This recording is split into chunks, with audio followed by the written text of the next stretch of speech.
All right, section 19.2, we're going to talk about the different things that light can do. So what are the different things that light can do? Well, light can do a handful of things. Light typically will go through any material or get bounced off any particular material. And there are three vocabulary words which explain the properties of light. The first one is transparent. And transparent means that light is completely allowed to travel through something, like clear glass. So a window. A window would be transparent. Right.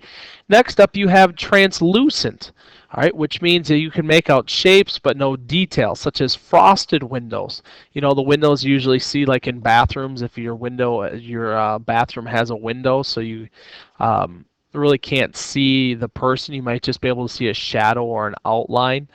So translucent or a frosted light bulb. And then there's opaque, and an opaque is a substance in which light is either reflected or absorbed, but it can't travel through.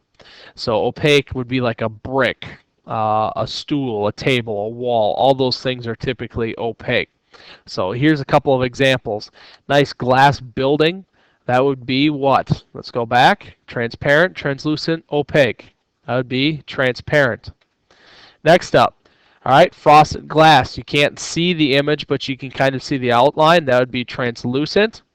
And then lastly, we have like a plant. A plant's opaque. You can't see through a plant really, right? Or anything else. There's tons of examples of opaque. So you have transparent, translucent, and opaque.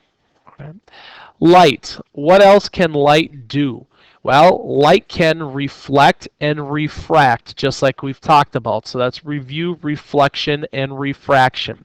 Reflection is when light bounces off an object it can't pass through.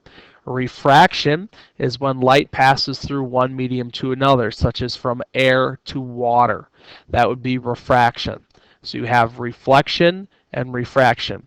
Light does diffract, but we're going to focus more on reflection and refraction with light. Now, how does light how does light reflect? Usually light reflects off of mirrors. And there are three types of mirrors. There are plane mirrors, concave mirrors, and convex mirrors. Now, what's the difference? Well, essentially, a plane mirror is a flat mirror.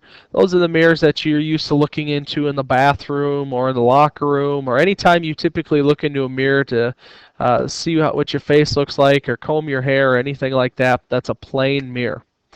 A concave mirror is where the inside surface is curved. What do we mean by that? That means it caves in like this. So light's traveling inwards like that. And that is the idea of a concave mirror, the inside surface. So the middle of the mirror is bent in. And then we have a convex mirror, which it is bent out. All right, so both outside surfaces are curved and it's bent out. One vocabulary word that we're going to start talking about, and I know this section's heavy in vocabulary, is the idea of concave mirror converges light and a convex mirror diverges light. So what happens to light rays if they converge? What's converge mean? They're meeting at one spot. And what does diverge mean? That means they're splitting apart. So something to talk about with mirrors. So when light reflects, when light reflects, it usually reflects with mirrors. What happens when light refracts? It's going to go through a lens. And when it goes through a lens, it's going to bend. So we have two types of lenses. We have concave lenses, which are curved inward, just like a concave mirror was. And we have convex lenses, which are curved outward. Two types of lenses, concave and convex. Same type of thing. They're going to affect the image. Tomorrow in class, you're going to have the ability to kind of play around with lenses and mirrors and kind of see the difference between the two and how objects change or how you can manipulate objects with mirrors and lenses. So light behaves very differently from many waves. All right? And the ways that light can behave. Remember, we have a substance that can be translucent, transparent, or opaque. Remember the difference between those three. Then, light can refract or reflect because it's a wave. When light reflects, it's typically off of a mirror, or light reflects off of mirrors. And when it refracts, it's going through a lens. And that's kind of how your glasses work. And we will talk about how your glasses work and how your eyes work in the next section. This concludes section 19.2. This is Mr. Clennert, and I am signing off.